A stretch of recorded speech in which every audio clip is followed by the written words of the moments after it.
Hi welcome to my channel story beat. നമ്മളിന്ന് discuss ചെയ്യാൻ പോകുന്നത് മുഹസിൻ ഹമീദിൻ്റെ ദ റിലക്റ്റന്റ് ഫണ്ടമെന്റലിസ്റ്റ് എന്ന് പറയുന്ന ഒരു നോവലാണ്. വീഡിയോയിലോട്ട് പോകുന്നതിന് മുന്നേ ആദ്യം തന്നെ ഒരു കാര്യം പറയട്ടെ. എൻ്റെ ചാനൽ ഇഷ്ടപ്പെട്ട ലൈക്ക് ചെയ്യാനും സബ്സ്ക്രൈബ് ചെയ്യാനും മറക്കരുത്. നമുക്ക് ആദ്യമായിട്ട് തന്നെ നമ്മുടെ ഓഥറിനെ ഒന്ന് ഡിസ്കസ് ചെയ്യാം. മുഹസിൻ ഹമീദ് ഒരു ബ്രിട്ടീഷ് പാകിസ്ഥാൻ നോവലിസ്റ്റാണ്, റൈറ്ററാണ്. അദ്ദേഹം മേജറായിട്ട് 5 നോവൽസ് എഴുതിയിട്ടുണ്ട്. Smoke, the reluctant fundamentalist, how to get wealthy rich in racing Asia, exit west, the last white man ഒക്കെ. ഇതാണ് 5 നോവൽസ് എന്ന് പറയുന്നത്. ആൻഡ് അദ്ദേഹത്തിൻ്റെ വർക്ക്സ് 40ഓളം ലാംഗ്വേജിലോട്ട് ട്രാൻസ്ലേറ്റ് ചെയ്തിട്ടുണ്ട്. അതേപോലെ തന്നെ ഫിലിം അഡാപ്റ്റ് ചെയ്തിട്ടുണ്ട്.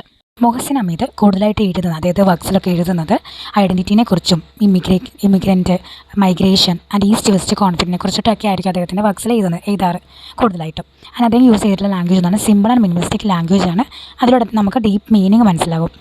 അദ്ദേഹത്തിൻ്റെ എക്സ്പെരിമെൻ്റൽ യൂണിക് നരേറ്റീവ് സ്റ്റൈൽസ് എന്ന് പറയുന്നത് monologue, second person narration, frame സ്റ്റോറിയൊക്കെ ബേസ് ചെയ്തിട്ടാണ്.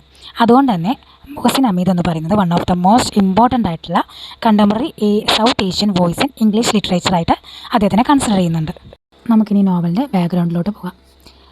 ലേറ്റ് 90s ഏർലി 20s നമ്മുടെ വേൾഡിലുണ്ടായിട്ടുള്ള, പ്രത്യേകിച്ച് യുണൈറ്റഡ് സ്റ്റേറ്റ്സിലും പാകിസ്ഥാനിലും ഉണ്ടായിരുന്ന ഒരു ഇവൻറ്റ്, അതിനെ ആസ്പദമാക്കിയിട്ടാണ് ഈ നോവൽ. അതായത് ഈ നോവലിലെ മോസ്റ്റ് ഇമ്പോർട്ടൻറ്റ് ഹിസ്റ്റോറിക്കൽ ഇവൻ്റ് ആയിട്ടുള്ള 9/11 അറ്റാക്ക് അല്ലെങ്കിൽ സെപ്റ്റംബർ 11, 2001 അറ്റാക്കിനെ ആസ്പദമാക്കിയിട്ടാണ് ഈ നോവൽ കാണിച്ചിട്ടുള്ളത്.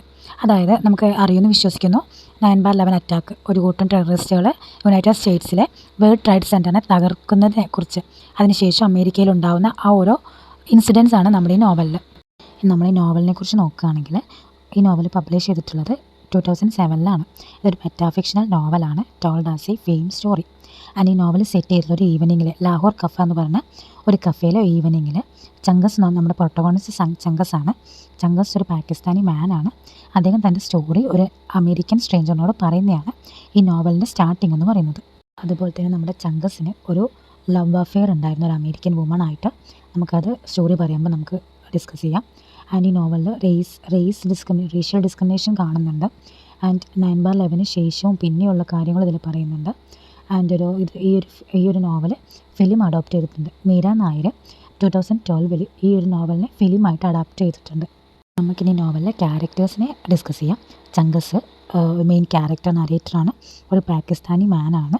അദ്ദേഹമാണ് കൂടുതലായിട്ടും ഈ റേസിസം ആഫ്റ്റർ 9/11 ശേഷമുള്ള റേസിസം ഫേസ് ചെയ്തിട്ടുള്ളത്. പിന്നെ എറേക്ക ചങ്കസിൻ്റെ അമേരിക്കൻ ലവ്, അത് നമ്മൾ പറഞ്ഞിരുന്ന ഒരു ലവ് അഫെയർ ഉണ്ടെന്ന്, അത് എറേക്കയാണ്. പിന്നെ ജിം എന്ന് പറയുന്നത് ചങ്കസിൻ്റെ ബോസ്, അതേ ഒരു കമ്പനിയിൽ വർക്ക് ചെയ്തിട്ടുണ്ട്. അണ്ടർവുഡ് സാംസ് എന്ന ഒരു കമ്പനിയിലെ ബോസാണ് ജിം എന്ന് പറയുന്നത്. പിന്നെ അമേരിക്കൻ സ്ട്രേഞ്ചർ, അദ്ദേഹത്തിന് വലിയ റോളൊന്നുമില്ല, അദ്ദേഹത്തിന് അമേരിക്കൻ സ്ട്രേഞ്ചർ എന്നുള്ള പേരാണുള്ളത്. ഈ അമേരിക്കൻ സ്ട്രേഞ്ചറിന് ഈ നോവലിൽ ഡയലോഗൊന്നുമില്ല. ഈ അമേരിക്കൻ സ്ട്രേഞ്ചർ ജസ്റ്റ് ഒരു സൈലൻറ്റ് ലിസണറാണ് ഈ ചങ്കസിൻ്റെ സ്റ്റോറീസ് കേൾക്കാൻ. നമുക്കിനി നോവലിലോട്ട് പോകാം. ഈ നോവൽ സ്റ്റാർട്ട് ചെയ്യുന്നത് ലാഹോർ എന്ന് പറഞ്ഞ സ്ഥലത്ത് ഒരു കഫേയിലാണ്. നമ്മുടെ ചങ്കസ് തൻ്റെ സ്റ്റോറി ഒരു അമേരിക്കൻ സ്ട്രേഞ്ചറിനോട് പറയുന്നതാണ് ഈ നോവലിൻ്റെ സ്റ്റാർട്ടിംഗ് എന്ന് പറയുന്നത്.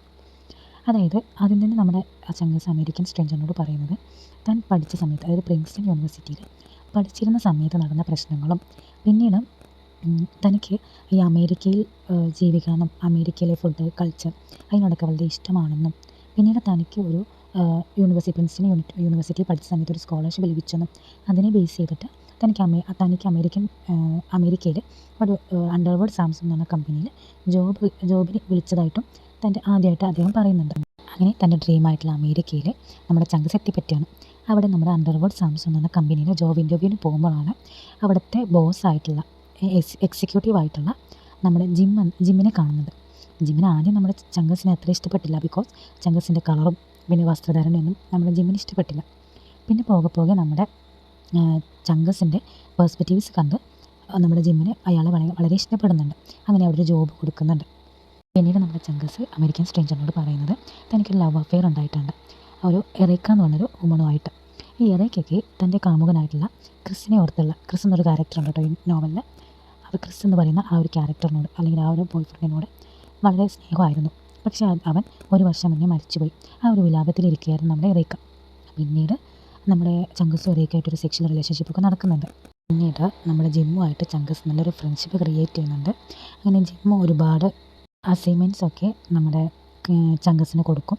അപ്പോൾ ചങ്കസ് അങ്ങനെ ഓരോ അസൈൻമെൻറ്റ് ചെയ്യാൻ വേണ്ടി പല സ്ഥലങ്ങളിൽ പോകുമ്പോൾ അവിടെ ഉണ്ടാകുന്ന ആ ഓരോ ഇഷ്യൂസ്, റേസിസമൊക്കെ റേസസ് ഫേസ് ചെയ്ത് വരും. അപ്പോൾ അതൊക്കെ നമ്മുടെ ചങ്കസ് ജിമ്മിനോട് ഷെയറൊക്കെ ചെയ്യുന്നു. അങ്ങനെ ഇരിക്കെ ഒരിക്കൽ നമ്മുടെ ചങ്കസിന് മനസ്സിലായി ജിം ഒരു ഗേ ആണെന്ന്. അങ്ങനെ വലിയ കുഴപ്പമില്ലാത്ത രീതിയിൽ നമ്മുടെ ചങ്കസിൻ്റെ ലൈഫ് മുന്നോട്ട് പോയിക്കൊണ്ടിരിക്കുമ്പോഴാണ് 9/11 അറ്റാക്ക് എന്ന് പറയുന്ന ഒരു കൂട്ടം ടെററിസ്റ്റുകൾ അമേരിക്കയെ അറ്റാക്ക് ചെയ്യുന്നത്. അതിനുശേഷം നമ്മുടെ ഈ ചങ്കസിന് ഒരുപാട് എന്താ പറയുക, ഈ റേസിസമൊക്കെ വളരെ കൂടുതലായിട്ടുണ്ടായിരുന്നു. അങ്ങനെ നമ്മുടെ ചങ്കസ് പിന്നീട് അവിടെ നിന്ന് നമ്മുടെ അമേരിക്കയിൽ നിന്ന് തിരിച്ച് ലാഹോറിലോട്ട് വരുന്നുണ്ട്.